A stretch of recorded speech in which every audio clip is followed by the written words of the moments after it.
الحمد لله والصلاة والسلام على محمد بن عبد الله الأمين وعلى آله وأصحابه أجمعين. أما بعد فأعوذ بالله من الشيطان الرجيم. بسم الله الرحمن الرحيم. وقال الله تبارك وتعالى: من عمل صالحا من ذكر أو أنثى وهو مؤمن فلنحيينه حياة طيبة وَلَنَجْزِيَنَّهُمْ أَجْرَهُمْ بِأَحْسَنِ مَا كَانُوا يَعْمَلُونَ. وقال تعالى: إِنَّا نَحْنُ نَزَّلْنَا الذِّكْرَ وَإِنَّا لَهُ لَحَافِظُونَ. وقال النبي صلى الله عليه وسلم: يقال لصاحب القرآن اقرأ وارتقِ ورتل كما كنت ترتل في الدنيا فإن منزلك عند آخر آية تقرأها، أو كما قال عليه الصلاة والسلام.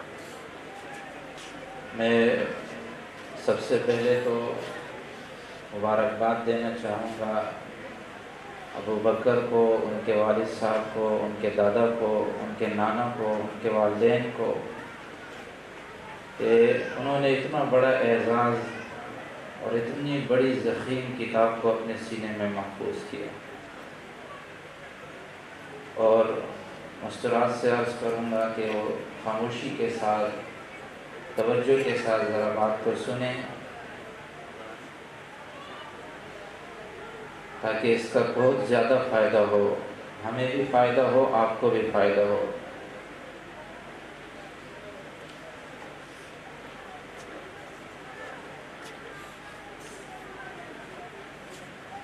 اللہ تعالیٰ نے ہم پر ایک احسان کیا ہے کہ اس نے قرآن کو باقی رکھا ہے،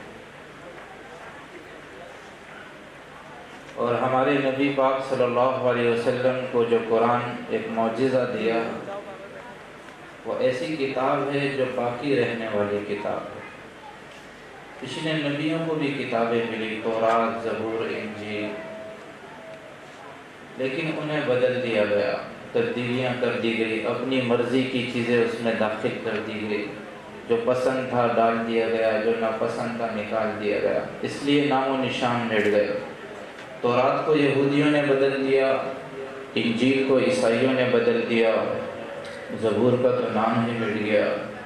ایک قرآن ہی ہے جس کی اللہ نے حفاظت کی ذمہ داری لی ہے. اِنَّا نَحْنُ نَزَّلْنَا الذِّكْرَ وَإِنَّا لَهُ لَحَافِظُونَ. لا تبدیل لکلماتی لا مبدل لکلماتی. اسے کوئی نہیں بدل سکتا، اس کا زیر زبر نہیں، ادھر سے ادھر نہیں کر سکتا. اس پر پہرا ہے، اور پہرا اس ذات کا ہے کہ جب وہ کسی چیز کی حفاظت کا ذمہ لے لے تو کس کی کیا مجال ہے جو بدل کر دکھا دے. تو اس پر اللہ کا پہرا ہے. اِنَّا نَحْنُ نَزَّلْنَا الذِّكْرَ وَإِنَّا لَهُ لَحَافِظُونَ. اس کو 1400 سال ہوئے ہیں، 14,000 سال بھی ہو جائے، اللہ کی قسم اس کا زبر اور زیر بدل سکتا ہی نہیں ہے. حفاظت کا ذمہ میں نے نہیں لیا ہے، حکومت پاکستان نے نہیں لیا ہے، ہماری فوج نے نہیں لیا ہے. حفاظت کا ذمہ میرا رب نے لیا ہے، جو طاقتور ہے، جو شہنشاہ ہے، جو بادشاہ ہے، جو خلاق ہے، جو ساری کائنات اس کی ان 2 انگلیوں کے درمیان ہے، جس کو جدھر چاہے موڑ کر رکھتے ہیں. اس نے اس کی حفاظت کا ذمہ لیا. بڑا زور لگایا غیروں نے اس کو مٹانے کا، اس کو بدلنے کا، لیکن کوئی نہ بدل سکا. بدل کیا نہ سکا، اس کی زبر اور زیر میں تبدیلی نہیں کر سکا. کہ ایک شہنشاہ کا کلام ہے. پچھلی کتابیں تھی، کلام نہیں تھا. تورات، زبور، انجیل یہ کتاب اللہ تھی. قرآن یہ کلام اللہ بھی ہے، کتاب اللہ بھی ہے.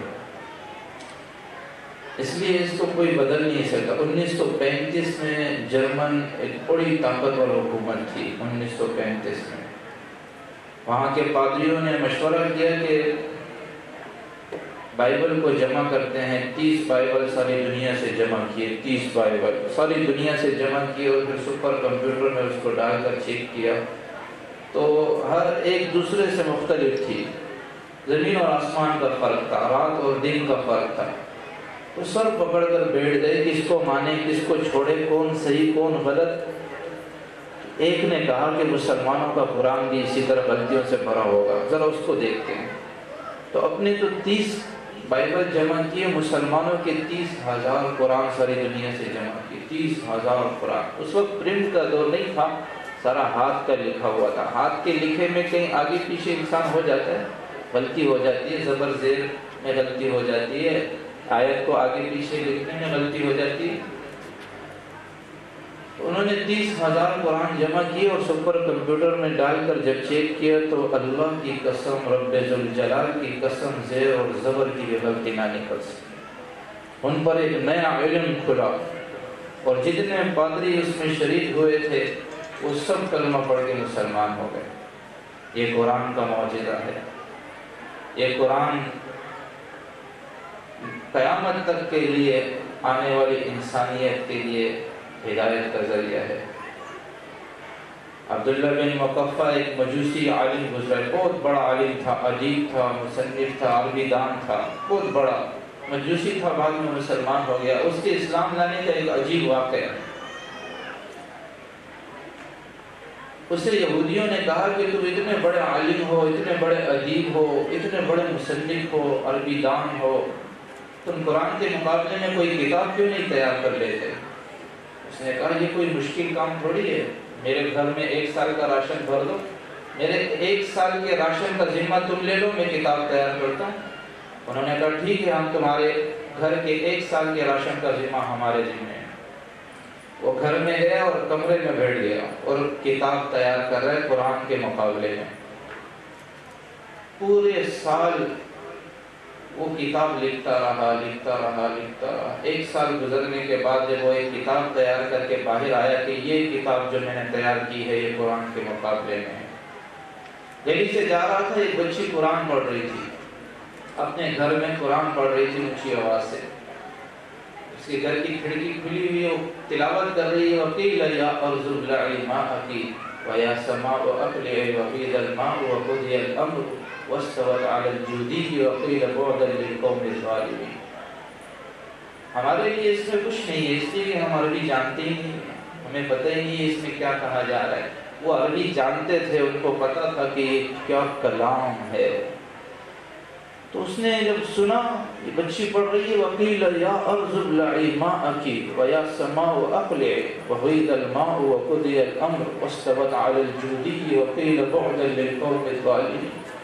وہیں کھڑے کھڑے جو کتاب 1 سال میں اس نے تیار کی تھی، وہیں کھڑے کھڑے اس کو پھاڑ کر پھینک دیا۔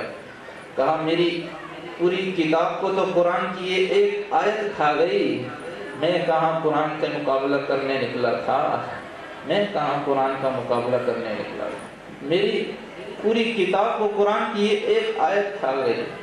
سب سے فصیح آیت ہے قرآن کی، وَقِيلَ يَا أَرْضُ ابْلَعِي مَاءَكِ وَيَا سَمَاءُ أَقْلِعِي وَغِيضَ الْمَاءُ۔ اس کے ترجمے میں بھی اگر میں آپ کو سناؤں تو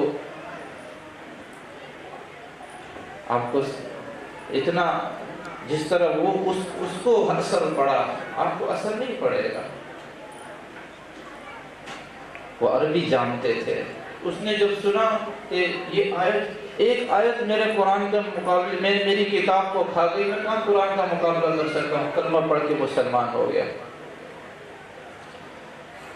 تو یہ قرآن کا اعجاز ہے، یہ عاجز کرنے والی کتاب ہے، اس کا زبر زیر کوئی بدل نہیں سکتا، لا مبدل لکلمات، اس کو کوئی تبدیل نہیں کر سکتا، کوئی اس میں رد و بدل نہیں کر سکتا، کوئی اس کو مٹا نہیں سکتا۔ یہ اللہ کا کلام ہے، کلام اللہ، جیسے اللہ کی ذات باقی ہے اس طرح اللہ کا کلام بھی باقی ہے۔ قیامت کا دھماکہ بھی اس کو نہیں مٹا سکتا۔ اس کو اٹھا لیا جائے گا، یہ مٹنے کے لیے نہیں آیا، اس لیے جو اس کو آگے رکھے گا، بَعِثْتُ بِرَفْعِ قَوْمٍ وَبِخَفْضِ آخَرِينَ، جو اس کو آگے رکھے گا یہ اس کو اونچا اڑاتا چلا جائے گا، جو اس کو پس پوچھ ڈال دے گا یہ اس کو پستیوں کی کھائی میں گرا دے گا، جو اس کو سینے سے لگائے گا یہ اس کو اونچا اڑائے گا، اس کو بلندیاں دکھائے گا، اس کو کامیابیوں کی راہ دکھائے گا، جو اس کو پس پوچھ ڈال دے گا تو وہ ذلت اور رسوائی اس کا مقدر ہو جائے گی۔ تو قرآن ایک دستور بتاتا ہے، ایک زندگی کا ایک خوبصورت طریقہ بتاتا ہے۔ ہم قرآن سے نہ آشنا ہے نہ بلد ہے، ہم نے قرآن کو پڑھا ہی نہیں ہے صرف تاخچوں پر رکھنے کے لیے۔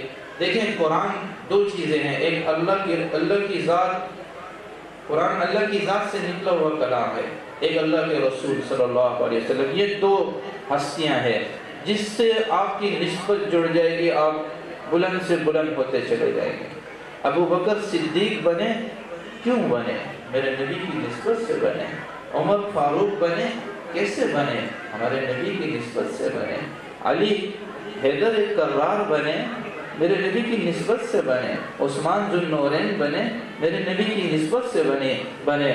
خالد سیف اللہ بنے، میرے نبی کی نسبت سے بنے۔ عبد الرحمن تاجر الرحمن بنے، میرے نبی کی نسبت سے بنے۔ ابو عبیدہ امین هذه الامہ بنے، میرے نبی کی نسبت سے بنے۔ جو جو میرے نبی کی نسبت سے جڑتا گیا، میرے نبی کی ذات سے جڑتا گیا، اللہ تعالیٰ نے ان کو اونچا اڑایا اور دنیا کا امام بنایا۔ اصحابی کالنجوم، سارے صحابہ کو ستارے کہا گیا۔ تو جو قرآن سے جڑ جائے گا، ایک کپڑا ہے 1000 روپے گز ہے، ایک کپڑا ہے 100 روپے گز ہے، اس 100 روپے گز کے کپڑے کا آپ غلاف بنائیں قرآن کا، اس میں قرآن لپیٹ کر رکھیں، یہ کہ کپڑا سارے کپڑوں سے قیمتی بن جائے گا۔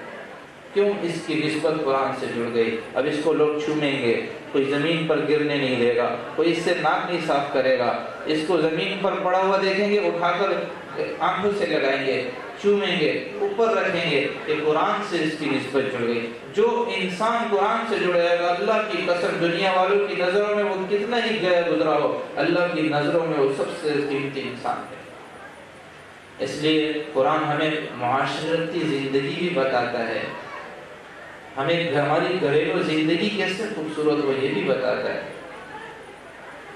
ہر چیز کا حل قرآن ہمیں بتاتا ہے، لیکن ہم نے قرآن کے ساتھ انصاف یہ نہیں کیا کہ ہم نے قرآن کو صرف قرآن خوانی کے لیے رکھ لیا ہے کہ جی قرآن خوانی کے لیے بچے بھیج دی، قاری صاحب نے، کسی کا انتقال ہو گیا، ایثار ثواب کے لیے قرآن پڑھ لیا، دکان کھول لی قرآن پڑھ لیا، صرف اس کے لیے ہم نے قرآن کو سمجھ لیا ہے۔ قرآن تو ہدایت ہے، قرآن تو شفا ہے، قرآن تو ہمیں راستہ دکھاتا ہے، ہمیں سیاست کیسی کرنی ہے قرآن بتاتا ہے، گھر کیسے چلانا ہے قرآن بتاتا ہے، ہماری معاشرت کیسی اچھی ہو جائے قرآن بتاتا ہے، ہماری معیشت کیسے مضبوط ہو جائے یہ ہمیں قرآن بتاتا ہے، ہماری تجارت کیسے اچھی ہو جائے یہ ہمیں قرآن سمجھاتا ہے۔ لیکن اس قرآن کو ہم نے چھوڑا ہے تو ذلت ہمارے مقدر ہو گئی۔ الا ان روح الاسلام دائرہ فدور مع الکتاب حیث دار، میرے نبی نے فرمایا ایک زمانہ آئے گا، آج اسلام حرکت میں ہے، اسلام کی چکی حرکت میں ہے، تمہیں جدھر لے چلے چلو، جہاں سے روکے رکو، ایک زمانہ آئے گا الا وانہ سیکون علیکم امراء فان اطعتموہم یضلوکم وان خالفتموہم قتلوکم، کہ اگر تم ایک زمانہ ایسا آئے گا کہ تم پر ایسے ظالم حکمران مسلط ہو جائیں گے جو تم ان کی مانو گے تو گمراہ ہو جاؤ گے، وہ خود بھی گمراہ ہے تمہیں بھی گمراہ کر دیں گے، نہیں مانو گے تو تمہارا قتل عام کر دیں گے۔ تو صحابہ نے کہا یا رسول اللہ ماذا نصنع، پھر ہم کیا کریں؟ آپ نے فرمایا صبر کر جانا، عیسیٰ علیہ السلام کے ساتھیوں کی طرح جیسے وہ صبر کر گئے، ہاریوں سے چیر دیے گئے، نشروا بالمناشیر حملوا علی الخشب، اصولیوں پر چڑھا دیے گئے، ہاریوں سے چیر دیے گئے، پر انہوں نے صبر کا دامن ہاتھ سے نہیں جانے دیا۔ ادھر آ ستم گر ہنر آزمائے تو تیر آزما ہم جگر آزمائے، آہ نہ کر لبوں کو سی عشق ہے دل لگی نہیں، سینے پہ تیر کھائے جا آگے قدم بڑھائے جا، یعنی زبان حال سے کہہ دے کہ ہاں ستائے گا، صبر کر جا، صبر بہت بڑی طاقت ہے۔ یہ میری مائیں بیٹھی ہے، ان سے کہتا ہوں، حضرت آسیہ کا واقعہ، جب وہ ایمان لائی اس کی 2 بچیاں تھیں، فرعون کو پتہ چل گیا، اور کلمہ چھپتا کہاں ہے؟ کلمہ تو ایک خوشبو کی طرح، ایمان چھپتا کہاں ہے؟ ایمان تو ایک خوشبو کی طرح ہے، آپ خوشبو لگائے اور پھر کہے کہ کسی کو پتہ نہ چلے، کیسے ہو سکتا ہے؟ تو اس کے ایمان کا بھی پتہ چل گیا، فرعون نے اس کو پکڑوایا، اس کی 2 بچیاں تھیں اس کو بھی پکڑا، اور ایک بہت بڑے دیگ میں تیل ڈلوا کر نیچے آگ لگائی، اور اپنی باندی سے کہنے لگا کہ اگر تم مجھے رب مانتی ہے تو تیرا گھر سونے چاندی سے بھر دوں گا، اور اگر تم موسیٰ کے رب کو رب مانتی ہے تو پہلے تیری بچیوں کو اس تیل میں ڈالوں گا، پھر تجھے اس تیل میں ڈالوں گا۔ تو اس نے کہا صبر کی تصویر بنی کھڑی تھی، اس کا ایک بول اپنی بچیوں کی جان بچا سکتا تھا۔ ایک بول وہ کہہ دیتی فرعون ہاں میں تجھے رب مانتی ہوں، تو فرعون اس کو بھی چھوڑ دیتا، اس کی بچیوں کو بھی چھوڑ دیتا۔ لیکن ایمان کا ایک درجہ ایسا آتا ہے جہاں جان قربان کرنا زیادہ محبوب ہو جاتا ہے ایمان قربان کرنے سے۔ فرعون اس نے کہا فرعون فقض ما انت قاض، یہ تو میری دو ہے، میرے رب کی قسم اگر میری 100 بھی ہوتی تو میں اپنے رب کے نام پر قربان کر دیتی، یہ تو دو ہے، تجھے جو کرنا ہے کر لے، ایمان نہیں چھوٹے گا۔ یہ ایسی طاقتور دولت ہے کہ ہاتھ میں آنے کے بعد چھٹتی نہیں ہے، گردنیں کٹ جاتی ہے۔ حبیب بن زید کا مسلمہ نے کیا حال کر دیا، ہاتھ کاٹ دیے، پاؤں کاٹ دیے، جسم کی بوٹیاں بوٹیاں کر دی، شہید ہو گئے۔ ماں سے کسی نے کہا تیرے بیٹے کو مسلمہ نے اس طرح دردی سے قتل کر دیا، تو ان کی ماں نے کہا اسماء رضی اللہ تعالی عنہ، حضرت ان کی ماں ام عمارہ، تو کسی نے کہا کہ تیرے بیٹے کو مسلمہ نے اس طرح بے دردی سے قتل کر دیا، تو ان کی ماں نے کہا ھذا الیوم ارضعتہ، اسی دن کے لیے تو میں نے اپنے بیٹے کو دودھ پلایا تھا، اسی دن کے لیے تو میں نے اپنے بیٹے کو دودھ پلایا تھا۔ اگر وہ مسلمہ کو نبی مان جاتے، بعد میں توبہ کر دیتے، اللہ معاف کر دیتا، لیکن نہیں، ہمیں بعد میں آنے والوں کو پیغام ادھورا جاتا کہ جان بچانے کے لیے کلمہ کفر کہہ دیتے اور جان بچا لیتے، نہیں، جان جہاں ایمان کا ایک درجہ ایسا آتا ہے جہاں جان قربان کرنا زیادہ محبوب ہو جاتا ہے ایمان قربان کرنے سے۔ انہوں نے ایمان کی قربانی دے دی۔ فرعون نے اس کی اپنی باندی کی چھوٹی بچی کو پکڑ کر جو تیل میں ڈالا تو وہ تو جھلس گئی، مچھلی کی طرح تلی گئی۔ اس کی ماں صبر کی تصویر بنی کھڑے دیکھ رہی ہے، اس کا ایک بول اس کی جان بچا سکتا تھا، اس کے بچیوں کی جان بچا سکتا تھا، پر نہیں، اللہ کے نام پر قربان ہو جا۔ پھر دوسری بچی کو پکڑ کر جو تیل میں ڈالا تو وہ اماں اماں اماں اماں کہتے ہوئے جل کر راکھ ہو گئی۔ جب فرعون نے اپنی باندی کو پکڑ کر تیل میں ڈالنے لگا تو اس نے کہا فرعون ہماری ایک خواہش ہے، پوری کرو گے؟ کہا کیا ہے؟ کہا جب ہم تینوں کی ہڈیوں کو کہیں پھینک نہ دینا، ایک جگہ دفن کر دینا۔ میں کہا ٹھیک ہے، پوری کی جائے گی۔ ان کی ہڈیوں کو جمع کر کے ایک زمین کے اندر تینوں کو دفنا دیا گیا۔ تقریباً 4000 سال کے بعد، 4000 سال کے بعد، موسیٰ علیہ السلام کے 4000 سال کے بعد یا 2000 سال کے بعد اللہ کے رسول صلی اللہ علیہ وسلم تشریف لاتے ہیں، اور آپ معراج کے سفر پر جاتے ہیں، آپ کو جنت کی خوشبو آتی ہے۔ آپ جبریل سے پوچھتے ہیں جبریل میں جنت کی خوشبو سن رہا ہوں، یہ کہاں سے ہے؟ فرمایا یا رسول اللہ فرعون کی باندی تھی، فرعون اس نے کلمہ پڑھا، مسلمان ہو گئی، فرعون نے اس کی بچیوں کو تیل میں جلا دیا، جہاں اس کی ہڈیوں کو دفن کیا وہاں سے یہ خوشبو اٹھتی ہے، اور جب سے اس کو دفن کیا اس وقت سے لے کر قیامت تک یہ خوشبو وہاں سے اٹھتی رہے گی، قیامت تک یہ خوشبو وہاں سے اٹھتی رہے گی۔ قربانی کی ایک بہت بڑی داستان ہے۔ ہمارے لیے آئیڈیل آج کی عورت نہیں ہے، مغرب کی عورت نہیں ہے، اللہ کی قسم مغرب کی عورت بڑی مظلوم عورت ہے، بڑی مظلوم عورت ہے۔ میں آپ کو ایک واقعہ سناتا ہوں۔ 1892 میں ایک عورت نے آزادی نسواں پر کتاب لکھی کہ عورتوں کو آزادی دی جائے، عورتوں کو گھروں سے باہر نکالا جائے، مردوں کی شانہ بشانہ لا کر کھڑا کیا جائے، جیسے ایک مرد سپر اسٹور میں کام کرتا ہے عورتیں بھی اس طرح سپر اسٹور میں کام کریں، جیسے ایک مرد جو ہے وہ بازار میں چیزیں سپلائی کرتا ہے، بیچتا ہے، فروخت کرتا ہے، اس طرح ایک عورت بھی کرے۔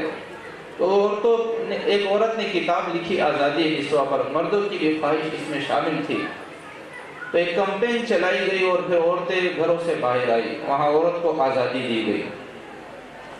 1892 میں کتاب لکھی، 1992 میں سارے یورپ کا سروے کیا گیا تاکہ وہاں کی عورت سے پوچھے کہ آپ اسی طرح خوش ہیں آزادی میں یا گھریلو خاتون بن کے زندگی گزارنا چاہتی ہیں؟ تو اللہ کی قسم 98% عورتوں نے کہا کہ ہم گھریلو خاتون بن کر زندگی گزارنا چاہتی ہیں پر ہمیں خاوند نہیں ملتے، ہمیں بوائے فرینڈ ملتے ہیں جو ہمیں ٹیشو پیپر کی طرح استعمال کر کے ایک کونے میں پھینک دیتے ہیں۔ بڑی مظلوم عورت ہے، وہ اس گندگی سے باہر آنا چاہتے ہیں لیکن ابھی ان کو کوئی راستہ نہیں مل رہا باہر نکلنے کا، وہ اتنے گندے ہو چکے ہیں، وہاں کا نظام اتنا خراب ہو چکا ہے۔ اشفاق احمد مرحوم یہ ڈرامہ رائٹر تھے، فرماتے ہیں میں انگلینڈ میں ایک پارک میں اپنی بیوی کے ساتھ بیٹھا تھا تو ایک تبلیغی جماعت کے چند ساتھی آئے، مغرب کا وقت تھا، انہوں نے اذان دی اور نماز کے لیے کھڑے ہو گئے۔ 12-13 لڑکیاں گزر رہی تھی، انہوں نے دیکھا، وہ بھی ان کو دیکھ کر کھڑی ہو گئی۔ جب وہ نماز سے فارغ ہوئے تو ایک لڑکی آگے بڑھی اور امام سے کہا کہ تمہیں انگریزی آتی ہے؟ کہا جی آتی ہے۔ کہا یہ تم نے کیا کیا ہے؟ کہا ہم نے نماز پڑھی ہے، اللہ کی عبادت کی ہے۔ کہا آج تو اتوار کا دن نہیں ہے؟ کہا ہم دن میں 5 مرتبہ نماز پڑھتے ہیں۔ اور اس نے کہا یہ تو بہت مشکل ہے، پھر آپ اور کام کیسے کرتے ہیں؟ اسے ساری تفصیل سمجھائی، لمبا واقعہ ہے۔ تو اس نے کہا آگے ہاتھ بڑھایا لڑکی نے خداحافظ کرنے کے لیے، تو اس لڑکے نوجوان نے کہا کہ میرا یہ ہاتھ میری بیوی کی امانت ہے، یہ آپ کو نہیں چھو سکتا، میں آپ کو نہیں چھو سکتا اس لیے کہ میرا یہ ہاتھ میری بیوی کی امانت ہے۔ تو وہ لڑکی گر کر رونے لگی، کہنے لگی کاش یورپ کے مرد بھی تم جیسے ہوتے، کاش یورپ کے مرد بھی، ہمیں بوائے فرینڈ تو ملتے ہیں، ہمیں خاوند نہیں ملتے۔ وہاں کی عورت نہ ماں ہے، نہ بیٹی ہے، نہ بہن ہے، نہ بیوی ہے، صرف گرل فرینڈ ہے۔ وہاں کا مرد نہ باپ ہے، نہ بیٹا ہے، نہ خاوند ہے، نہ بھائی ہے، صرف بوائے فرینڈ ہے۔ اس لیے وہ اس گندگی سے باہر آنا چاہتے ہیں۔ ہمارا جو خاندانی ایک نظام ہے جس میں ماں کا روپ ہے، بہن کا روپ ہے، بیٹی کا روپ ہے، بیوی کا روپ ہے، اور ہر رشتہ مقدس سے مقدس رشتہ ہے۔ ماں کا رشتہ ہے تو میرے نبی نے فرمایا تیری ماں تیری جنت ہے، باپ کا رشتہ ہے تو میرے نبی نے فرمایا تیرا باپ تیرا جنت کا دروازہ ہے، خدمت کرے گا تو کھل جائے گا، نہیں کرے گا تو جنت کا دروازہ ٹوٹ جائے گا، تیرا داخلہ بند ہو جائے گا۔ ماں تیری جنت ہے، جس نے ماں کو راضی کیا۔ میرے نبی، میں آپ کو اپنے نبی کا واقعہ سناتا ہوں۔ 6 سال کی عمر تھی، 2 جہان کے سردار کی 6 سال کی عمر جب آپ کی ماں کو اللہ نے اٹھا لیا۔ 6 سال کی عمر، کیا عمر ہوتی ہے 6 سال کی؟ اس بچے کو دیکھ لیں آپ، 2 مہینے کے تھے ماں کے پیٹ میں کہ باپ بھی اٹھا لیے گئے، 6 سال کے ہوئے تو ماں بھی اٹھا لی گئی، جو آپ کے لیے آپ کا سب کچھ تھی۔ آپ کی ماں بھی تھی، آپ کا باپ بھی تھا۔ 57 سال گزر گئے اس بات کو، پھر 57 سال 6 سال کی عمر میں ہمارے نبی کی والدہ کا انتقال ہوا، اور 63 سال اپنے وفات سے 6 مہینے پہلے ہمارے نبی حج پر جا رہے ہیں، اور مدینے سے چلتے چلتے مکے تک 10,000 صحابہ کا لشکر آپ کے ساتھ ہے۔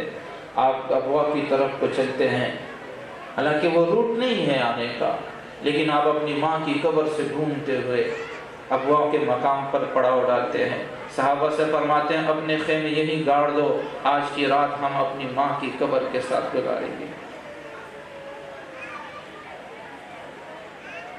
اور پھر دوزانوں ہو کر اپنی ماں کی قبر پر تشریف لاتے ہیں۔ اپنی ماں کی قبر پر تشریف لا کر اس طرح دوزانوں ہو کر بیٹھتے ہیں جیسے چھوٹے بچے اور ایک رونے کی پوزیشن میں بیٹھتے ہیں، اور اپنے گھٹنوں میں سر دے کر ہچکیوں سے روتے ہیں۔ دور تک آپ کے رونے کی ہچکیاں سنی جاتی ہیں، اور آپ ایک خواہش کا اظہار کرتے یا لیت لوالدی فاقدمہما، کاش میرے ماں باپ زندہ ہوتے، ماں نہیں باپ نہیں تو ماں ہی زندہ ہوتی، یا لیت امی حیۃ فاخدمہما، کاش میری ماں ہی زندہ ہوتی، میں اس کی ایسی خدمت کرتا، ایسی خدمت کرتا۔ وقد كنت في صلاة العشاء وقرأت الفاتحة وفتح الباب ونادتني يا محمد فقطعت صلاتي فقلت لبيك يا أمّا، کاش میری ماں زندہ ہوتی، میں ان کی ایسی خدمت کرتا کہ میں عشاء کی نماز کے مصلی پر ہوتا اور سورہ فاتحہ شروع کر چکا ہوتا، ادھر سے میرے گھر کا دروازہ کھلتا اور میری ماں کہتی بیٹا محمد تو میں ماں کی خاطر نماز توڑ دیتا اور کہتا لبیک یا اماں۔ یہ ہمیں اور آپ کو پیغام دینا تھا۔ 57 سال گزر گئے، ماں کا غم تازہ ہے۔ 6 مہینے کے بعد لوگ بھول جاتے ہیں، باپ کا انتقال ہو جائے کسی کو یاد بھی نہیں رہتا، ماں کا انتقال ہو جائے 6 مہینے کے بعد غم بھول جاتا ہے۔ 57 سال تک یہ غم تازہ تھا۔ امت کو پیغام دینا تھا کہ ماں باپ بوڑھے ہو جائے تو ان کی خدمت کریں، ان کا خیال رکھیں۔ اور نبی کے پاس ایک صحابی آیا، کہا یا رسول اللہ میرا باپ مجھ سے پوچھتا نہیں ہے، میرا مال خرچ کر دیتا ہے۔ آپ نے فرمایا اچھا بلاؤ اسے۔ اس کے ابا کو بلایا گیا، اس کو پتہ چل گیا کہ میرے بیٹے نے میری شکایت کی ہے، تو اسے بڑا دکھ ہوا۔ باپ ہے نا، بیٹا شکایت کر رہا ہے تو ابا ہونے کے ناطے تکلیف ہو رہی ہے کہ میرا بیٹا ہے میری شکایت کر رہا ہے، سرکار دو عالم کے دربار میں میری شکایت کر رہا ہے۔ تو راستے میں آ رہے ہیں، دو جہان کے سردار کے پاس تشریف لاتے ہوئے، راستے میں دل ہی دل میں امیہ بن ابی سلم کے اشعار، ابھی زبان پر نہیں صرف خیالات میں ہے۔ جب اللہ کے نبی کے دربار میں آئے تو جبریل پہلے آ چکے تھے اور کہا یا رسول اللہ آپ نے اس صحابی سے پوچھے کہ پہلے وہ اشعار سناؤ جو تمہاری زبان پر نہیں تمہارے دل پر آئے اور اللہ نے اسے سن لیا ہے، تمہارا مقدمہ بعد میں سنا جائے گا۔ اس صحابی نے کہا یا رسول اللہ، جب وہ آئے تو اللہ کے نبی نے فرمایا پہلے وہ اشعار سناؤ جو تمہاری زبان پر تو نہیں پر دل میں آئے اور اللہ نے سن لیے، بعد میں تمہارا کیس سنا جائے گا۔ تو انہوں نے کہا یا رسول اللہ ہمارا ایمان آپ پر بڑھاتے رہتے ہیں، میری تو زبان پر آئے نہیں تھے، خیالات تھے، خیالات کی دنیا تھی، غائب ہو گئے چلے گئے، اللہ نے اسے بھی سن لیا۔ کہا ہاں اسے بھی سن لیا، بتاؤ تو نے کیا کہا تھا؟ کہا یا رسول اللہ میں نے کہا تھا فدوتک مولودا ومنتک یا فراق، اے کاش بیٹا جس دن تو پیدا ہوا تیرے لیے جینے لگے، جب تو پیدا ہوا ہم نے اپنے لیے جینا ہی چھوڑ دیا، جو لائے تجھے کھلایا، جو لائے تجھے کھلایا، تیرے لیے ٹھنڈی چھاؤں بنے، سردی سے لڑا گرمی سے لڑا، تیرے لیے کھانے کا انتظام کیا، تجھے تعلیم دی، تجھے بڑا کیا، تجھے پڑھایا۔ آج تو بڑا ہو گیا ہے تو ہمیں آس ہوئی جیسے ہم نے تیری خدمت کی تھی تو بھی ہماری ویسی خدمت کرے گا، جیسے ہم نے تیرا خیال رکھا تھا تو بھی ہمارا ویسے ہی خیال رکھے گا۔ آج تیری ماں کا ہاتھ کانپتا ہے کہ نوالا منہ تک نہیں اٹھتا، تیرا باپ ہے جس کی ہڈیاں کھوکھلی ہو گئی ہے، تیری ماں ہے جس کے نوالا منہ سے الگ سے نیچے نہیں اتر رہا تھا۔ ہمیں آس ہوئی جیسے ہم نے تجھے نوالا بنا کر کھلایا تھا تو بھی ہمارے ساتھ ویسے ہی معاملہ کرے گا، جیسے حبیب تم نے تجھے انگلی پکڑ کر چلایا تھا تو بھی ہم نے انگلی پکڑ کر چلایا گا۔ لیکن بیٹا تیرا تو تیور بدلے، تیرا تو انداز بدلا، تیرا تو مزاج بدلا۔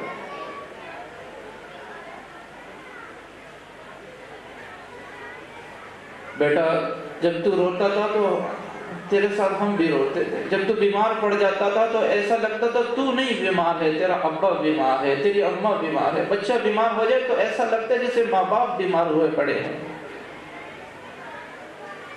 ماں باپ اولاد کو نہیں بھولتے، اولاد ماں باپ کو بھول جاتے ہیں، اولاد ماں باپ کو بھول جاتے ہیں۔ یہ ایجی کے جو ایج اولڈ ہوم بنے ہیں جگہ جگہ پر، یہ کیوں بن گئے ہیں کہ لوگوں نے ماں باپ کی قدر کھو دی ہے۔ جب وہ بوڑھے ہو جاتے ہیں، وہ ایک شخص کے بارے میں آتا ہے کہ اپنے بیٹے سے کہنے لگا بیٹا وہ کیا ہے؟ کہا وہ کوا ہے۔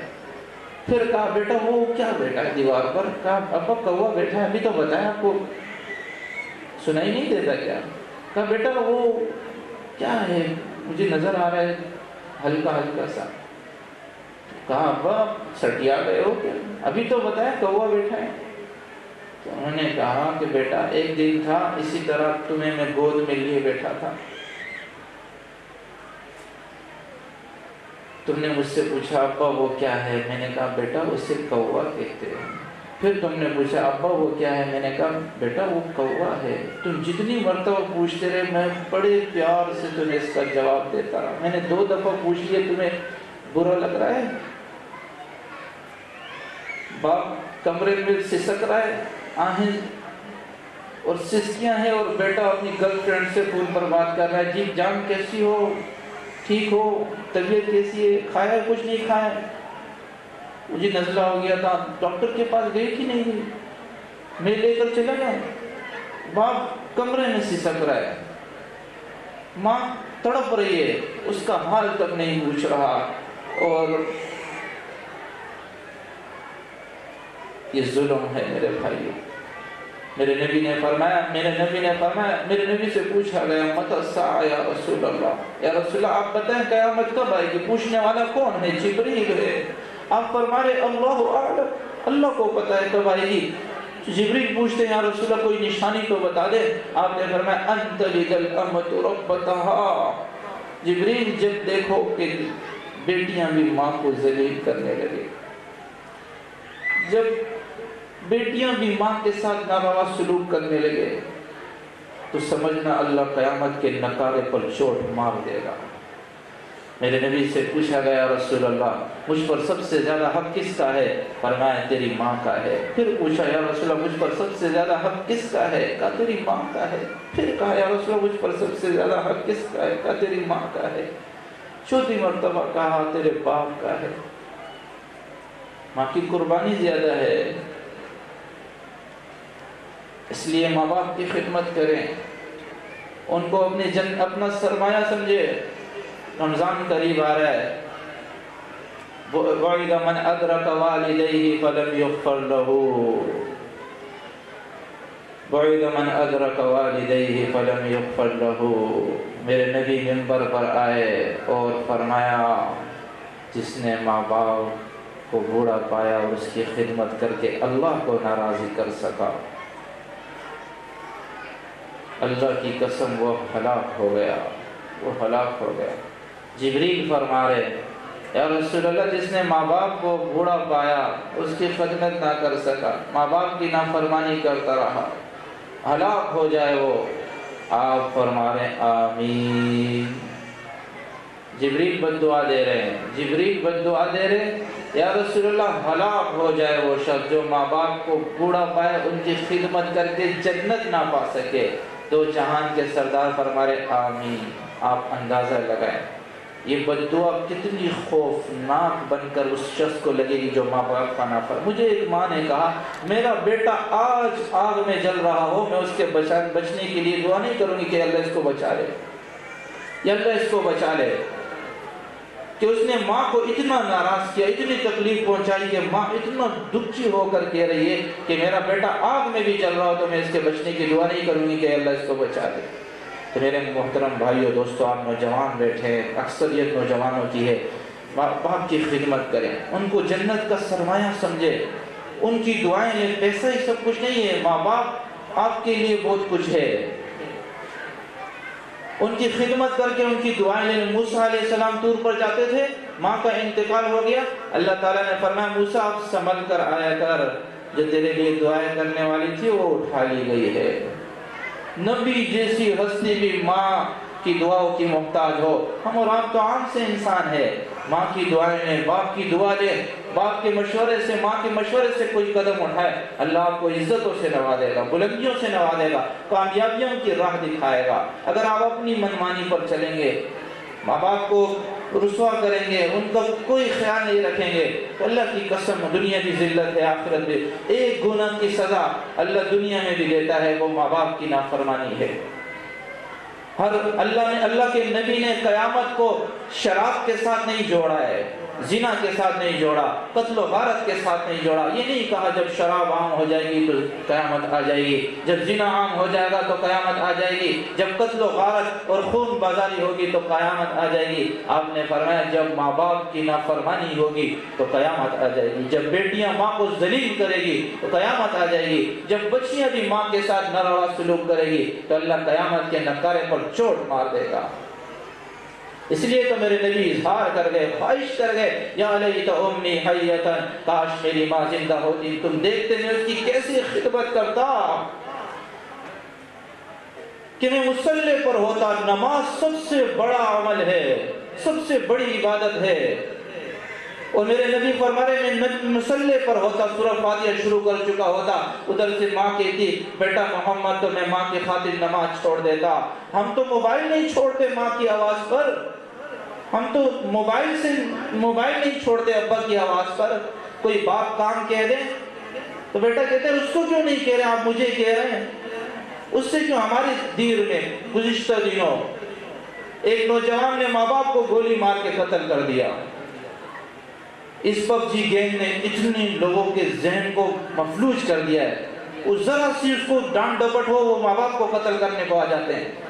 تربیت کا فقدان ہے۔ ماں باپ سے کہتا ہوں اپنی اولاد کی اچھی تربیت کرے، اولاد سے کہتا ہوں اپنے ماں باپ کو اپنا سرمایہ سمجھے، ان کی خدمت کریں، ان کا خیال رکھیں کہ یہ نہ ہو یہ دولت آپ سے چھن جائے۔ میں نے دیکھا ہے لاکھوں لوگوں کو قبر سے چمٹ کر رو رہے ہوتے ہیں، ابا آج تو زندہ ہوتا تو میں تیری ایسی خدمت کرتا، اماں اگر آج تو زندہ ہوتی تو میں تیرے پاؤں پڑ جاتا۔ ارے ظالم، جب زندہ تھی تو اس کا حال نہیں پوچھتا تھا، جب زندہ تھی تو ابا کا حال نہیں پوچھتا تھا، وہ اس گلی سے آتا تھا تو اس گلی سے نکل جاتا تھا، تو لوگوں کے سامنے آ جاتا تو کہتا تھا یہ میں نہیں جانتا کون ہے، تیرا ابا ہے، میلے کپڑوں میں آیا ہے، کام کر کے آیا ہے، مزدوری کر کے آیا ہے، تو لوگوں کے ساتھ کھڑا ہے، دوستوں کے ساتھ کھڑا ہے، تجھے شرم آتی تھی کہ میں لوگوں کو بتاؤں یہ میرے ابا ہیں۔ آج قبر کے ساتھ چمٹ کر رو رہے ہیں کہ ابا تو زندہ ہوتا تو میں تیرے قدموں میں گر جاتا۔ مرنے کے بعد لوگ، ہمارے ہاں عجیب رواج ہے، موت کے بعد لوگ کہتے ہیں وہ بڑے اچھے آدمی تھے، وہ فلاں بڑے اچھے تھے، زندہ ہوتے ہیں کوئی اس کا پوچھتا ہی نہیں ہے، کوئی اس کو سلام بھی نہیں کرتا، اس کا سلام بھی نہیں لیتا۔ جب مر جاتے ہیں یہ بڑے اچھے آدمی تھے، بڑے اچھے آدمی تھے، بڑے اچھے آدمی تھے، بڑے اچھے بھائی بڑے اچھے۔ آپ زندگی میں اس کو عزت دیں، اس کا احترام کریں، ماں باپ کی خدمت کریں، اس کو عزت دیں، اور ماں باپ سے کہتا ہوں اکرموا اولادکم، اپنی اولاد کو عزت دو۔ ہمارے نبی حضرت فاطمہ کو کیا عزت دیتے تھے اپنے بچوں کی، حضرت حسن حسین کے لیے خود گھوڑا بن جاتے، سواری بن جاتے۔ آپ گھر میں آتے حضرت فاطمہ سے کہتے وہ شرارتی بچے کہاں ہیں؟ حسن حسین دوڑے چلے آتے، اللہ کے نبی اپنے ہاتھوں کو اور گھٹنوں کو زمین پر ٹکا دیتے اور حسن حسین سے کہتے چڑھ جاؤ میری کمر پر، اور پھر آپ سارے کمرے میں ایسے گھومتے تھے حسن حسین کو کمر پر رکھ کر بٹھا کر۔ ایک صحابی نے دیکھا، کہا یا رسول اللہ نعم المطیتکما، بڑی عالی شان سواری ہے۔ آپ نے فرمایا سوار بھی تو عالی شان ہے، سوار بھی تو عالی شان ہے۔ آپ حسن حسین کو یہاں بٹھایا، حسن کو حسین کو یہاں بٹھایا، باہر آ گئے۔ صحابی نے دیکھا، کہا یا رسول اللہ آپ ان سے اتنی محبت کرتے ہیں؟ کہا میں بھی ان سے محبت کرتا ہوں، میرا اللہ بھی ان سے محبت کرتا ہے، جو ان سے محبت کرے گا اللہ ان سے محبت کرے گا، جو ان سے بغض رکھے گا میرا اللہ ان سے بغض رکھے گا۔ یہ اولاد کی عزت احترام بتایا ہے۔ اپنی اولاد کو عزت دیں گے وہ آپ کو عزت دیں گی۔ اگر آپ اولاد کو عزت نہیں دیں گے، ذلیل کریں گے، ماریں گے، پیٹیں گے، اس کو رسوا کریں گے، وہ بڑا ہو کر آپ کے گریبان میں ہاتھ ڈالے گا، آپ کو دھکے دے کر گھر سے نکال دے گا۔ اس لیے اپنی اولاد کو عزت دیں، ان کو پیار محبت کے ساتھ سمجھائیں، اور ماں کو اولاد سے کہتا ہوں اپنے والدین کی خدمت کریں، قدر کریں، یہ آپ کے لیے بہت بڑا سرمایہ ہوگا۔ آج کی یہ محفل بڑی عظیم محفل ہے، ختم قرآن کا موقع ہے، اور یہ جو میں نے شروع میں عرض کیا کہ یہ قرآن اللہ کا کلام ہے، اور یہ لا تبدیل لکلمات اللہ، اس کو کوئی بدل نہیں سکتا، کوئی تبدیلی نہیں کر سکتا، کوئی مٹا نہیں سکتا۔ اللہ نے اس کی حفاظت کا ذمہ لیا ہے تو ایسے چھوٹے چھوٹے بچوں کو چن لیا ہے، ان کے سینوں میں محفوظ کر دیا۔ یہ آپ ذرا اندازہ لگائیں، اتنی سی کتاب ہوتی ہے 50 صفحوں کی، کسی کو وہ یاد نہیں ہوتی، اور قرآن کا زبر زیر یاد کرنا پھر عربی زبان میں، یہ انسان کے بس کی بات نہیں ہے۔ میرے رب کا انعام ہے جو اللہ اپنے بندے کے سینے میں اتار رہا ہے۔ تو یہ 11 سال 10 سال کا بچہ ہے، اس نے قرآن حفظ کیا ہے، تو یہ اللہ کا انعام نہیں ہے، یہ اللہ کا کرم نہیں ہے۔ کوئی 90 سال کے بوڑھے بھی حفظ کر رہے ہیں، 6 سال 5 سال کے بچے۔ امام ابو حنیفہ کی شاگردی میں آئے تو ان کے امام ابو حنیفہ نے ریجیکٹ کر دیا، مسترد کر دیا، کہا جاؤ ہمارے ہاں داخلے کے لیے شرط یہ ہے کہ بچہ پہلے حافظ ہو پھر داخلہ دیں گے۔ وہ عالم بننے آئے تھے، کہا اس کو عالم بنا دے، اس نے حفظ نہیں کیا ہوا، کہا نہیں پہلے اس کو حفظ کرائے۔ 1 ہفتے کے بعد آ گئے، کہا جی میں نے کہا تھا کہ حفظ کیے بغیر داخلہ نہیں دیتے، کہا بچہ حفظ کر کے آیا ہے، 1 ہفتے میں قرآن حفظ کر کے آ گئے امام محمد رحمۃ اللہ علیہ۔ امام ابو حنیفہ کے شاگردوں میں سے 2 شاگرد بہت مشہور ہیں، امام ابو یوسف، امام محمد۔ امام محمد بازار سے گزرتے تھے، مدرسے کے لیے جاتے تھے، ایک ہندو بنیے کی نظر پڑی، روزانہ دیکھتے تھے یہ نوجوان 17 سال، آنکھیں جھکی ہوئی، بڑے مہذب طریقے سے چلتا ہے، نہ ادھر دیکھتا ہے نہ ادھر دیکھتا ہے، یہ کون ہے؟ اس کے پاس آئے ایک دن، کہا بیٹا مجھے کلمہ پڑھا دو، میں مسلمان ہونا چاہتا ہوں۔ کسی نے اس بنیے سے کہا، ہندو سے، کہ تم نے کیسے کلمہ پڑھ لیا، تمہیں کس نے دعوت دی دین کی؟ کہا میں نے اس بچے کو دیکھا کہ جب بھی یہاں سے گزرتا ہے اس کی نظریں جھکی ہوئی ہوتی ہے، تو میں نے کہا جب یہ چھوٹا محمد اتنا باحیا ہے تو بڑا محمد کتنا حیادار ہوگا۔ تو میں اس کے نورانی چہرے کو دیکھ کر، اس کے روشن چہرے کو دیکھ کر کلمہ پڑھ گیا۔ تو میرے بھائیوں، میرے دوستوں، دعا ہے اللہ تعالیٰ سے جو کہا گیا سنا گیا، اللہ ہم سب کو اس پر عمل کی توفیق نصیب فرمائے۔ وآخر دعوانا الحمدللہ رب العالمین۔